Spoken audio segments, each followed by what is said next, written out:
Hello' guys, এটা বিষয় আপোনালোকক জনাব বিচাৰিছোঁ। কেইদিনমানৰ পৰা কমেণ্ট বক্সত কিছুমান ব্যক্তিয়ে কমেণ্টবিলাক কৰি আছে যে তেওঁলোকৰ বাগানৰ সমস্যাবিলাক তেওঁলোকে কমেণ্ট কৰে, কিন্তু একজেক্টলি মই বিষয়বিলাক বুজি নাপাওঁ। তেওঁলোকে কি ক'ব বিচাৰিছে আৰু কেনেকুৱা ধৰণে তেওঁলোকে সমস্যাবিলাক পাই আছে বৰ্তমান, আৰু তেওঁলোকৰ বাগানবিলাকত বৰ্তমান কি কি বেমাৰবিলাক লাগি আছে।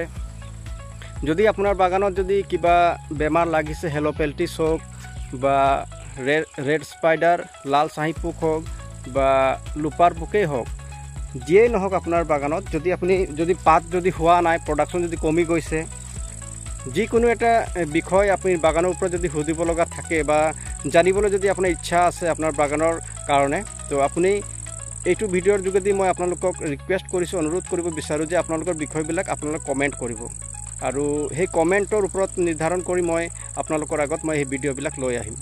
গতিকে আজি এই ভিডিঅ'টো এইটো কাৰণে মই প্ৰস্তুত কৰিছোঁ আপোনালোকৰ আগত, যাতে আপোনালোকৰ বাগানত আপুনি যি প্ৰব্লেম পাই আছে, যি সমস্যা পাই আছে, সেই সমস্যাবিলাক আপোনালোকে কমেণ্ট বক্সত কমেণ্ট কৰক, আৰু সেই কমেণ্টৰ ওপৰতে মই ভিডিঅ'বিলাক আপোনালোকৰ কাৰণে লৈ আহিম। ধন্যবাদ।